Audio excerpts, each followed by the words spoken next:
Assalamualaikum warahmatullahi wabarakatuh. Saya Ahmad Faisal, NIM C241763. Di sini saya akan menjelaskan sedikit hasil dari analisis logam berat timbal dan tembaga pada kijing Taiwan, yaitu dari Anadonta Wu Diana. Sedikit pendahuluan. Pencemaran lingkungan didasarkan pada perubahan kondisi lingkungan akibat adanya perkembangan secara ekonomi dan teknologi. Perubahan kondisi tersebut tentunya melebihi batas ambang dari toleransi ekosistem sehingga meningkatkan jumlah polutan di lingkungan. Faktor-faktor yang menyebabkan terjadinya pencemaran lingkungan antara lain yaitu peningkatan jumlah penduduk dan kegiatan eksploitasi alam yang tidak terkendali, serta adanya industrialisasi yang tidak dikelola dengan baik.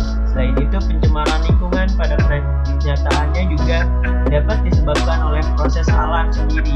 Pencemaran lingkungan didefinisikan sebagai perubahan faktor abiotik akibat kegiatan yang melebihi ambang batas toleransi ekosistem biologi.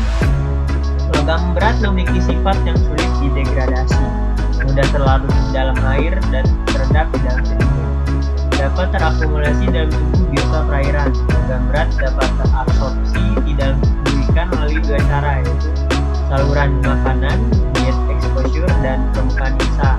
Aktivitas industri tersebut kemungkinan dapat menghasilkan limbah berupa logam berat. Selain aktivitas industri, aktivitas domestik seperti aktivitas pelayaran, transportasi umum, kapal-kapal nelayan, dan pengecatan juga dapat menghasilkan limbah logam berat.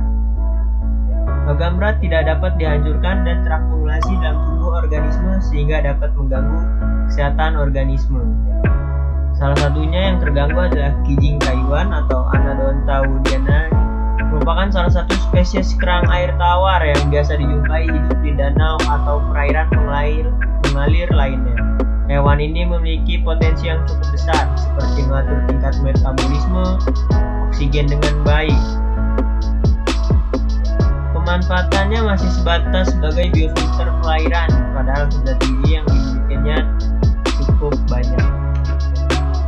Untuk metodologi, waktu dan tempat praktikum lapang dilaksanakan di situ gede dan situ perikanan atau DLS, dan dilaksanakan analisis logam berat di Laboratorium Biologi Makro 1 Fakultas Perikanan dan Ilmu Kelautan Institut Pertanian Bogor. Alat dan bahan yang digunakan dalam praktikum melakukan psikologi perairan antara lain adalah ember, kamera, label, alat tulis, flashback, penggaris, rentangan, Ekman graph, jala, alat tindak, spidol permanen, termometer, pH, depometer, timbangan digital, styrofoam, jarum, buku identifikasi, life jacket, dan perahu karet. Sedangkan bahan yang digunakan adalah Taiwan. Untuk prosedur kerja yang dilakukan, yang pertama dilakukan yaitu penentuan titik sampling untuk pengambilan data yang terbagi menjadi inlet di bagian tengah dan di bagian outlet. Setelah itu, pada setiap titik akan dilaksanakan 3 langkah. Langkah yang pertama yaitu mengambil sampel dengan Ekman graph. Selanjutnya langkah kedua mengukur kualitas air, dan langkah terakhir adalah mengambil sampel ikan dengan menggunakan jala. Prosedur analisis lab yang dilaksanakan pada kijing Taiwan itu pemisahan. Pertama dilakukan pemisahan kijing dengan sedimen, lalu ketikkan kijingnya. Habis itu kita bedah menggunakan alat bedah dan kita ambil kijingnya lalu kita teliti. Analisis data yang dilakukan yang pertama ada soft tissue index dengan rumus sebagai berikut. Selanjutnya ada body condition index, ada milk yield, ada maximum weekly intake, dan maximum tolerant intake. Soft tissue index menggambarkan jumlah soft tissue yang terdapat di dalam tubuh kijing tersebut, sedangkan body condition index adalah kemontokan dari kijing tersebut. Maximum weekly intake adalah berapa jumlah maksimum yang dapat dimakan oleh manusia, dan maximum tolerant intake adalah yang dapat diterima oleh manusia bila mengonsumsi kijing Taiwan. Hasil yang didapat yaitu sebagai berikut. Ada tabel 1 hasil perbandingan TB dan juga CU. Hasil analisis perbandingan logam berat antara timbal dan tembaga pada kedua lokasi menunjukkan bahwa kandungan tembaga di situ perikanan atau LSI bernilai lebih besar, yaitu 4,1907 mg per kilogram. Sedangkan pada timbal lebih tinggi berada pada situ gede sebesar 1,687 mg per kilogram. Selanjutnya ada tabel perbandingan nilai MY, BCI, dan STI. Hasil analisis perbandingan nilai MY, BCI, dan STI pada kijing Taiwan pada kedua lokasi menunjukkan bahwa nilai indeks meat yield pada situ gede lebih besar, yaitu 0,23%, dan pada indeks BCI atau Body Condition Index pada situ gede lebih besar, yaitu 0,57%. Pada nilai Soft Tissue Index pada situ gede juga lebih besar, yaitu 0,16%. Seluruh indeks didominasi oleh situ gede. Selanjutnya ada tabel yang ketiga, yaitu tabel Maximum Tolerable Index. Hasil analisis tersebut pada orang dewasa dapat diartikan dengan asumsi orang dewasa dengan bobot 50 kg memiliki batas toleransi aman untuk mengkonsumsi kijing Taiwan sebesar 0,025 kg per minggu yang berasal dari kedua lokasi tersebut. Selanjutnya ada tabel 4, nilai Maximum Tolerable Index pada anak-anak.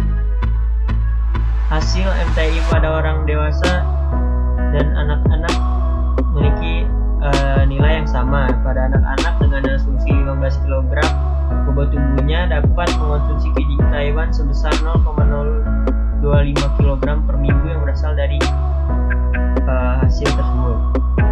Hasil analisis perbandingan antara timbal dan tembaga pada kedua lokasi menunjukkan kandungan logam berat pada kedua lokasi tersebut. Nilai timbal yang negatif dapat diindikasikan sebagai ambang batas pengukuran HAS maupun masih terjaganya kondisi perairan di mana limbah timbal masih dalam kondisi alamiah. Berdasarkan nilai timbal pada situ gede diindikasikan terdapat kegiatan yang merusak perairan di sekitarnya. Logam timbal terdeteksi di wilayah perairan bisa disebabkan oleh beberapa hal, yaitu adanya limbah solar yang berasal dari kapal nelayan dan buangan limbah dari kegiatan pertanian masyarakat di sekitar. Sumber kontaminan dari timbal terbesar dari buatan manusia adalah bensin beraditif timbal untuk bahan bakar kendaraan bermotor. Rata-rata kandungan CU pada dalam daging kijing Taiwan yang di perairan LSI dan situ gede yaitu 4,1907 mg per kilogram dan 3,4483 mg per kilogram. Hal tersebut sudah melebihi batas baku mutu perairan. Keberadaan CU di perairan dapat diakibatkan oleh adanya pencemaran kegiatan pertanian. CU tergolong logam yang hadir di alam akibat aktivitas vulkanik dan kegiatan pertanian. CU dipakai dalam pembuatan pestisida dan berasal dari aktivitas dermaga, transportasi nelayan, dan pembuatan kapal.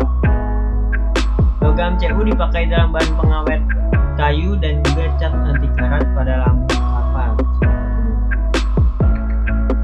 Kesimpulannya adalah situ gede dan LSI mampu memberikan tempat yang baik bagi kehidupannya kijing Taiwan dan Tawiana untuk tumbuh dengan baik. Kijing Taiwan dari lokasi tersebut memiliki batas toleransi untuk dimakan sebesar 0,025 kg per minggu bagi anak-anak maupun orang dewasa. Konsumsi berlebih dapat mengganggu kesehatan karena kandungan logam berat di dalamnya berakibat buruk. Caranya penelitian dilanjutkan terhadap spesies lain sangat dianjurkan. Hal ini dapat menjadi pendukung perbaikan gizi bagi masyarakat. Sekian dari saya, terima kasih. Wassalamualaikum warahmatullahi wabarakatuh.